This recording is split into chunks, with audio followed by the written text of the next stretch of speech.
Hello friends, welcome to ILA classes, the school of competitive exams. ಇವತ್ತಿನ ಪ್ರಮುಖವಾದಂತಹ current affairs ಟಾಪಿಕ್ಗಳನ್ನು discuss ಮಾಡೋಣ. ನಮ್ಮ ಚಾನಲ್ಗೆ ಹೊಸದಾಗಿ ಭೇಟಿ ನೀಡಿದರೆ ಸಬ್ಸ್ಕ್ರೈಬ್ ಮಾಡಿ, ಬೆಲ್ ಐಕಾನನ್ನು ಕ್ಲಿಕ್ ಮಾಡಿ ನಾವು ಅಪ್ಲೋಡ್ ಮಾಡುವಂತಹ ಎಲ್ಲ ವಿಡಿಯೋಗಳ ನೋಟಿಫಿಕೇಶನ್ ಪಡಿಬಹುದು. ಅದೇ ರೀತಿ ಈಗ ಡಿಸ್ಕಸ್ ಮಾಡ್ತಾ ಇರೋ ಆರ್ಟಿಕಲ್ಗಳ ನೋಟ್ಸ್ಗಳನ್ನು PDF ರೂಪದಲ್ಲಿ ಪಡೆಯಬಹುದು. ನಮ್ಮ ಟೆಲಿಗ್ರಾಮ್ ಚಾನಲ್ ಐಎಲ್ಎ ಕ್ಲಾಸಸನ್ನು ಸಬ್ಸ್ಕ್ರೈಬ್ ಮಾಡಿ, ಅಲ್ಲಿಂದ ಈ ಆರ್ಟಿಕಲ್ಸ್ಗಳನ್ನು ಡೌನ್ಲೋಡ್ ಮಾಡಿಕೊಂಡು ರಿವೈಸ್ ಮಾಡ್ಕೋಬಹುದು. ನಾವು ಇವತ್ತು ಡಿಸ್ಕಸ್ ಮಾಡ್ತಾ ಇರೋ ಆರ್ಟಿಕಲ್ಗಳನ್ನು Kannada newspaper the Hindu ಮತ್ತು PIBಗಳಲ್ಲಿ ಬಂದಂತಹ ಆರ್ಟಿಕಲ್ಗಳಿಂದ ತೆಗೆದುಕೊಳ್ಳಲಾಗಿದ್ದು, ಲಾಸ್ಟ್ ಸೆಷನ್ನಲ್ಲಿ ಕೇಳಲಾದಂತಹ ಪ್ರಶ್ನೆಯ ಉತ್ತರವನ್ನು ತಿಳಿದುಕೊಳ್ಳಲು ಪ್ರಯತ್ನ ಪಡೋಣ. ಈ ಕೆಳಗಿನ ಯಾವ ಜಾನಪದ ನೃತ್ಯ ಗುಜರಾತ್ಗೆ ಸಂಬಂಧಿಸಿದೆ ಅಂತ. ಆಪ್ಷನ್ಗಳಲ್ಲಿ ಭಾಂಗ್ರಾ, ಗರ್ಬಾ, ನೌಟಂಕಿ, ಕಥಕಳಿ ಅಂತ ಇದೆ. ಈ ಆಪ್ಷನ್ಗಳಲ್ಲಿನ ಗುಜರಾತ್ಗೆ ಸಂಬಂಧಿಸಿದಂತಹ ಜನಪದ ನೃತ್ಯ ಯಾವುದು ಅಂತಂದರೆ ಆಪ್ಷನ್ ಬಿ ಗರ್ಬಾ. ಗರ್ಬಾ ಇದು ಗುಜರಾತ್ ರಾಜ್ಯಕ್ಕೆ ಸಂಬಂಧಿಸಿದಂತಹ ಒಂದು ಜನಪದ ನೃತ್ಯವಾಗಿದೆ. Dance form, folk dance form ಅಂತ ಕರೀತಾರೆ. ಈ ಇಮೇಜ್ನಲ್ಲಿ ನೋಡ್ಬೋದು ನೀವು, ಯುವತಿಯರು ಗರ್ಬಾ ಡಾನ್ಸನ್ನು ಪರ್ಫಾರ್ಮ್ ಮಾಡ್ತಾ ಇದ್ದಾರೆ. ಸರಿಯಾದ ಉತ್ತರವನ್ನು ಕಮೆಂಟ್ ಬಾಕ್ಸ್ನಲ್ಲಿ ನೀಡಿದಂತಹ ಎಲ್ಲ ಸ್ಟೂಡೆಂಟ್ಸ್ಗಳಿಗೂ ಕಂಗ್ರ್ಯಾಚುಲೇಷನ್ಸ್. ಅದೇ ರೀತಿ ಇವತ್ತಿನ ಪಾಲಿಟಿಗೆ ಸಂಬಂಧಿಸಿದಂತಹ ಒಂದು GK ಪ್ರಶ್ನೆಯನ್ನು ನೋಡೋಣ. The pension of high court judge is paid by the dash ಅಂತ ಪ್ರಶ್ನೆ ಇದೆ. ಉಚ್ಚ ನ್ಯಾಯಾಲಯದ ನ್ಯಾಯಾಧೀಶರ ಪಿಂಚಣಿಯನ್ನು ಅಂದರೆ ಪೆನ್ಷನ್ನನ್ನು ಯಾರು ಪಾವತಿಸುತ್ತಾರೆ ಅಥವಾ ಯಾವ ಫಂಡ್ನಿಂದ ಪಾವತಿಸಲಾಗುತ್ತದೆ ಅಂತ ಪ್ರಶ್ನೆ ಇದೆ. Option A consolidated fund of India. Option B ಅವರು ಕೊನೆಯ ಬಾರಿಗೆ ಸೇವೆ ಸಲ್ಲಿಸಿದಂತಹ ರಾಜ್ಯದ ಏಕೀಕೃತ ನಿಧಿ ಅಥವಾ ಕನ್ಸಾಲಿಡೇಟೆಡ್ ಫಂಡ್ನಿಂದ ಅವರು ಸೇವೆ ಸಲ್ಲಿಸಿದಂತಹ ವಿವಿಧ ರಾಜ್ಯಗಳ ಏಕೀಕೃತ ನಿಧಿಯಿಂದ ಅಥವಾ ಭಾರತದ ಆಕಸ್ಮಿಕ ನಿಧಿ ಅಥವಾ ಕಾಂಟಿಂಜೆನ್ಸಿ ಫಂಡ್ನಿಂದ ಈ ಪಿಂಚಣಿಯನ್ನು ಪೇ ಮಾಡಲಾಗುತ್ತೆ ಅಂತ ಆಪ್ಷನ್ಗಳಲ್ಲಿದೆ. ಸರಿಯಾದ ಉತ್ತರವನ್ನು ಕಮೆಂಟ್ ಬಾಕ್ಸ್ನಲ್ಲಿ ಕಮೆಂಟ್ ಮಾಡಿ. ನಾಳೆ ಈ ಕುರಿತಾದಂತಹ ಪೂರ್ಣವಾದ ಇನ್ಫಾರ್ಮೇಷನನ್ನು ತಿಳ್ಕೋಣ, ಸರಿಯಾದ ಉತ್ತರವನ್ನು ಕೂಡ ತಿಳ್ಕೋಣ ಅಂತ ಹೇಳ್ತಾ ಇವತ್ತಿನ ಆರ್ಟಿಕಲ್ಗೆ ಸಂಬಂಧಿಸಿದಂತಹ ಪ್ರಶ್ನೆಯನ್ನು ನೋಡೋಣ. What is the desired fertility rate, total fertility rate TFR of India ಅಂತ. ಭಾರತದ ಅಪೇಕ್ಷಿತ ಒಟ್ಟು ಫಲವತ್ತತೆಯ ದರ TFR ಅಂತ ಕರೀತಾರೆ. ಎಷ್ಟು ಅಂತ ಹೇಳಬೇಕು.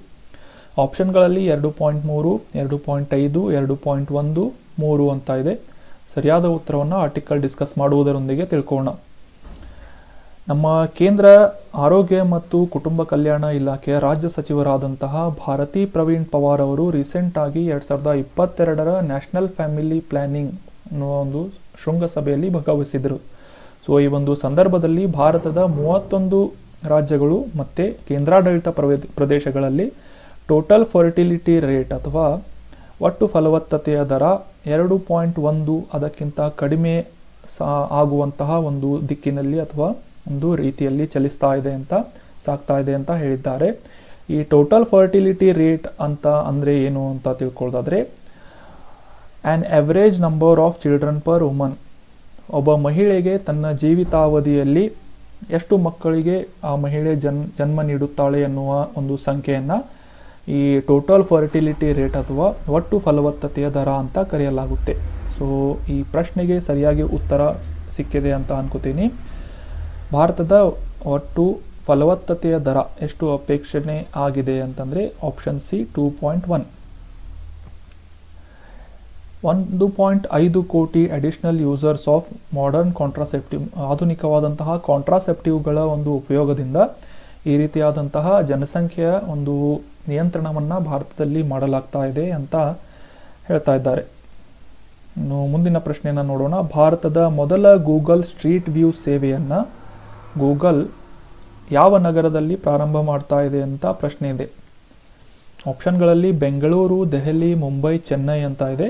ಸರಿಯಾದ ಉತ್ತರವನ್ನು ಆರ್ಟಿಕಲ್ ಡಿಸ್ಕಸ್ ಮಾಡುವುದರ ಮೂಲಕ ತಿಳ್ಕೋಣ.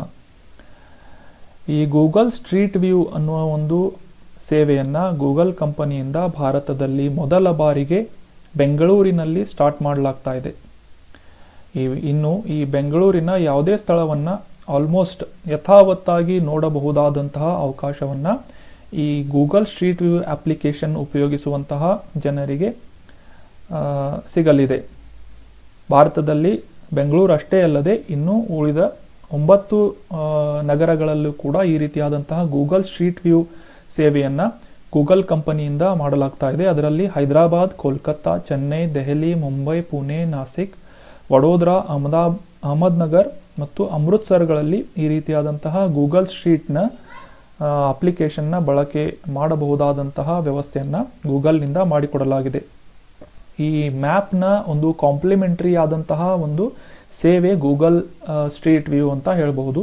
ಇದರಲ್ಲಿ ಯಾವುದೇ ಒಂದು ಆ ನಗರದ ಯಾವುದೇ ಬೀದಿಯನ್ನು ಕೂಡ ಯಥಾವತ್ತಾಗಿ ನೋಡಬಹುದಾದಂತಹ ಅವಕಾಶವನ್ನು ಈ ಗೂಗಲ್ ಸ್ಟ್ರೀಟ್ ವ್ಯೂ ಅಪ್ಲಿಕೇಶನ್ ಮಾಡಿಕೊಡುತ್ತೆ. ಇದರಲ್ಲಿ ಈ ಆ್ಯಪ್ನಲ್ಲಿ ಝೂಮ್ ಮಾಡಿ ನೋಡಿದರೆ ಹೋಟೆಲ್ಗಳಾಗಿರಬಹುದು, ಕಲ್ಯಾಣ ಮಂಟಪಗಳು, ಥಿಯೇಟರ್ಗಳು ಇತ್ಯಾದಿಯಾದಂತಹ ಜನರಿಗೆ ಬೇಕಾದಂತಹ ಈ ಕಾಂಪ್ಲೆಕ್ಸ್ಗಳನ್ನು ನೋಡಬಹುದಾಗಿದೆ. ಅಷ್ಟೇ ಅಲ್ಲದೆ ಆ ಒಂದು ಪ್ರದೇಶದ ರಸ್ತೆಗಳಲ್ಲಿನ ವೇಗದ ಮಿತಿ ಮಾಹಿತಿ, ವಾಯು ಗುಣಮಟ್ಟದ ಮಾಹಿತಿ ಕೂಡ ಈ ಗೂಗಲ್ ಸ್ಟ್ರೀಟ್ ವ್ಯೂನಲ್ಲಿ ಸಿಗಲಿದೆ. ಈ ಅಪ್ಲಿಕೇಶನನ್ನು ಡೌನ್ಲೋಡ್ ಮಾಡುವುದರ ಮೂಲಕ ಗೂಗಲ್ ಸ್ಟ್ರೀಟ್ ವ್ಯೂನ ಒಂದು ಉಪಯೋಗವನ್ನು ಮಾಡಬಹುದಾಗಿದೆ. ಇದೇ ರೀತಿ ನಮ್ಮ ಭಾರತದ ಆರ್ಕಿಯೋಲಾಜಿಕಲ್ ಸರ್ವೆ ಆಫ್ ಇಂಡಿಯಾದಿಂದ ಕೂಡ ಇದೇ ರೀತಿಯಾದಂತಹ ಒಂದು ಒಪ್ಪಂದವನ್ನು ಮಾಡಿಕೊಳ್ಳಲಾಗಿದ್ದು 360 ಡಿಗ್ರಿ ಪೆನೋರಮಿಕ್ ವ್ಯೂ ಅನ್ನು ಗೂಗಲ್ನಿಂದ ಒದಗಿಸಲಾಗ್ತಾ ಇದೆ. ಇದೇನು ಅಂತಂದರೆ ಯಾವುದೇ ಒಂದು ಈ ಪರಂಪರಾ ತಾಣ ಅಥವಾ ಒಂದು ಮಾನ್ಯುಮೆಂಟ್ಸ್ ಹೆರಿಟೇಜ್ ಸೈಟ್ಗಳಿಗೆ ಭೇಟಿ ನೀಡಿದಾಗ ಅಥವಾ ಭೇಟಿ ನೀಡದಲೇ ಆ ಒಂದು ಪ್ರದೇಶವನ್ನು ವರ್ಚುವಲ್ ಆಗಿ 360 ಡಿಗ್ರಿ ಆದಂತಹ ಒಂದು ಅದರ ವೀಕ್ಷಣೆಯನ್ನು ಮಾಡಬಹುದಾದಂತಹ ಅನುಕೂಲವನ್ನು ಗೂಗಲ್ ಮಾಡಿಕೊಡುತ್ತೆ. ಸೊ ಇದನ್ನು 360 ಡಿಗ್ರಿ ಪೆನೋರಮಿಕ್ ವ್ಯೂ ಅಂತ ಹೇಳುತ್ತಾರೆ.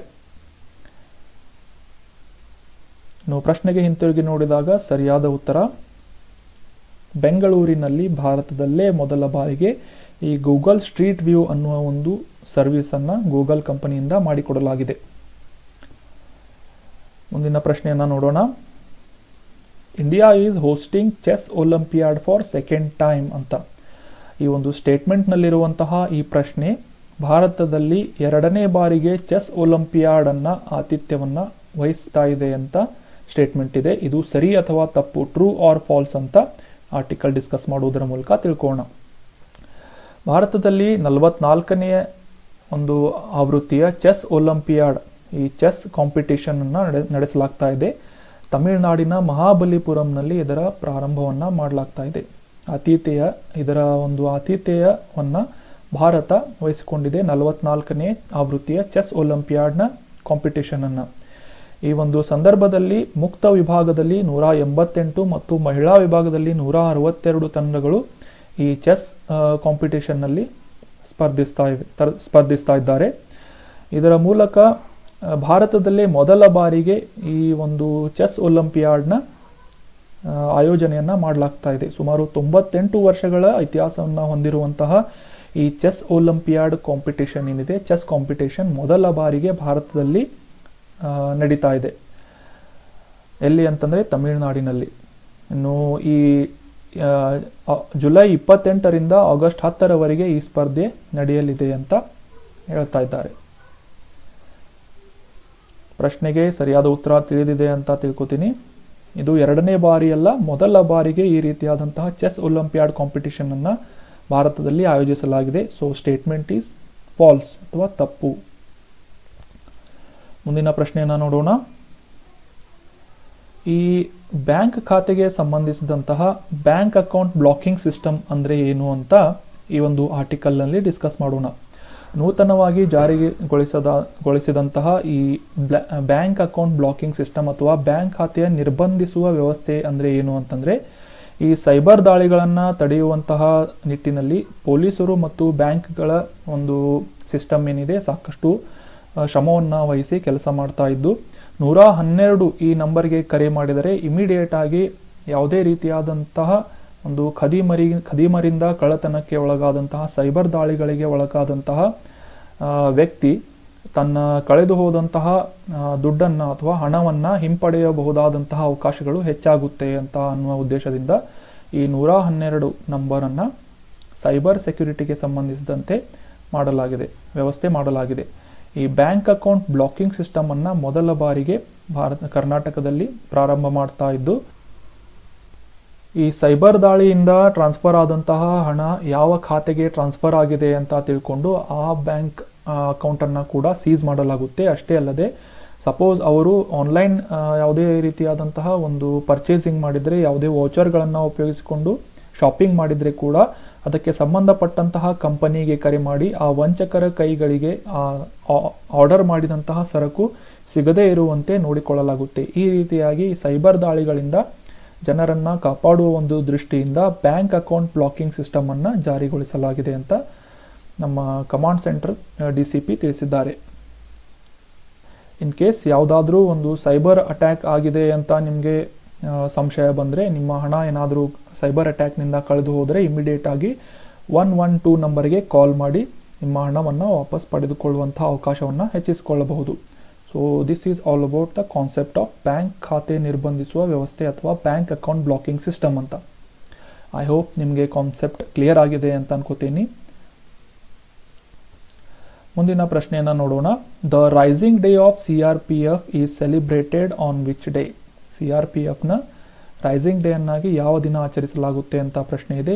ಆಪ್ಷನ್ಗಳಲ್ಲಿ ಜನವರಿ 15, ಮಾರ್ಚ್ 18, ಆಗಸ್ಟ್ 25, ಜುಲೈ 27 ಅಂತ ಸರಿಯಾದ ಉತ್ತರವನ್ನು ಆರ್ಟಿಕಲ್ ಡಿಸ್ಕಸ್ ಮಾಡುವುದರ ಮೂಲಕ ತಿಳ್ಕೊಳ್ಳೋಣ.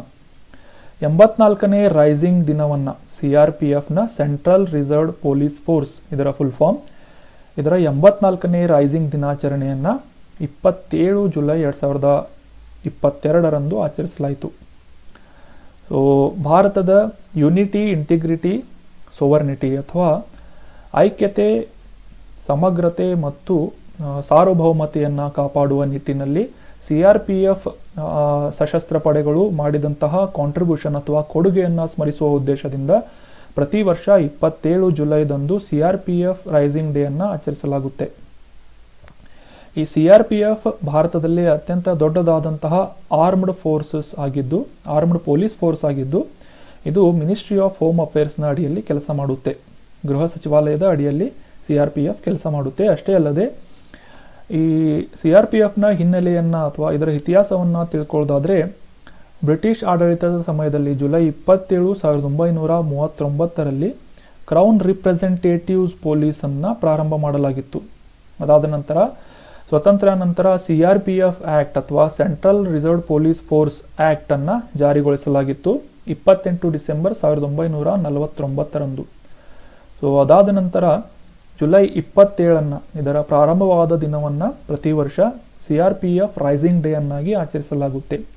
ಸೊ ಈ CRPFನ ಮತ್ತೊಂದು ವಿಶೇಷವಾದಂತಹ ಇಂಪಾರ್ಟೆಂಟ್ ಮಾಹಿತಿ ಏನು ಅಂತಂದರೆ, ಇದು ಯುನೈಟೆಡ್ ನೇಷನ್ನ ಈ ಪೀಸ್ ಕೀಪಿಂಗ್ ಮಿಷನ್ನಲ್ಲಿ ಭಾಗವಹಿಸಿದಂತಹ ಪ್ರಥಮವಾದಂತಹ ಪ್ಯಾರಾಮಿಲಿಟರಿ ಫೋರ್ಸ್, ಭಾರತದ ಪ್ರಥಮವಾದಂತಹ ಪ್ಯಾರಾಮಿಲಿಟರಿ ಫೋರ್ಸ್ CRPF ಆಗಿದೆ.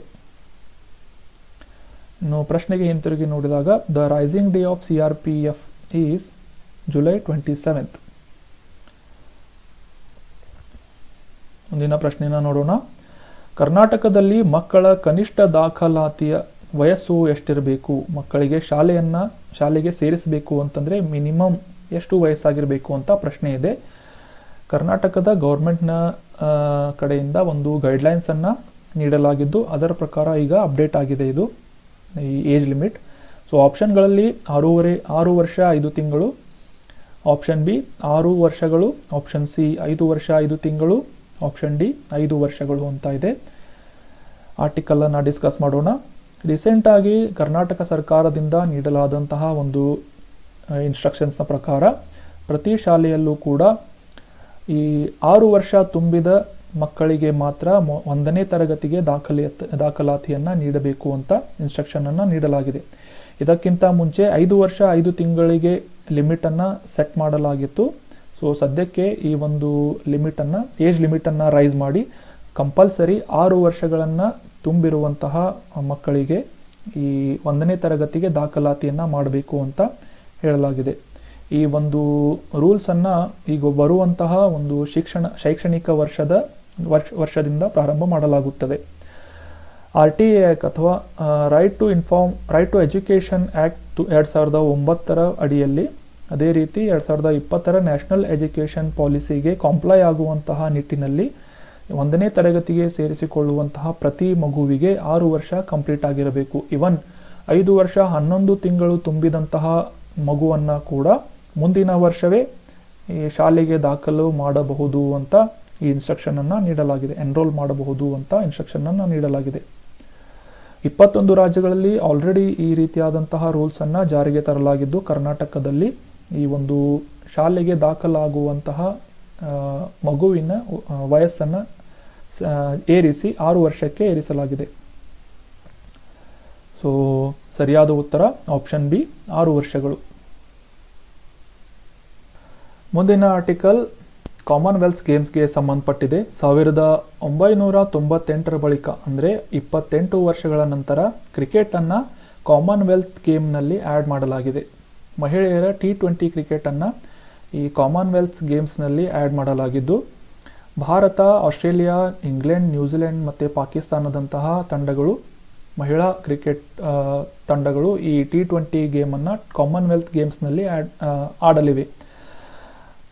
ಅಷ್ಟೇ ಅಲ್ಲದೆ ಈ ಒಲಿಂಪಿಕ್ಸ್ನಲ್ಲಿ ಕ್ರಿಕೆಟನ್ನು ಸೇರ್ಪಡಿಸುವುದಕ್ಕೆ ಭಾರತದಿಂದ ಸಾಕಷ್ಟು ಒತ್ತನ್ನು ನೀಡಲಾಗ್ತಾ ಇದ್ದು, ಈ ಒಂದು ದೃಷ್ಟಿಯಲ್ಲಿ ಇದು ಮಹತ್ವದ ಒಂದು ಕ್ರಮವಾಗಿದೆ ಅಂತ ಹೇಳಲಾಗ್ತಾ ಇದೆ. So that was all about today's discussion friends. ನಮ್ಮ ಈಗ ಡಿಸ್ಕಸ್ ಮಾಡಿದಂತಹ ಆರ್ಟಿಕಲ್ಗಳನ್ನು ಟೆಲಿಗ್ರಾಮ್ ಚಾನಲ್ನಲ್ಲಿ ಡೌನ್ಲೋಡ್ ಮಾಡಿಕೊಂಡು ಪಡೆದುಕೋಬೋದು. ನಿಮ್ಮ ಕರೆಂಟ್ ಅಫೇರ್ಸ್ ನೋಟ್ಸ್ಗಳನ್ನು ರಿವೈಸ್ ಮಾಡ್ಬೋದು. Subscribe ILA Classes Telegram channel. Thank you so much for joining the discussion. Have a nice day.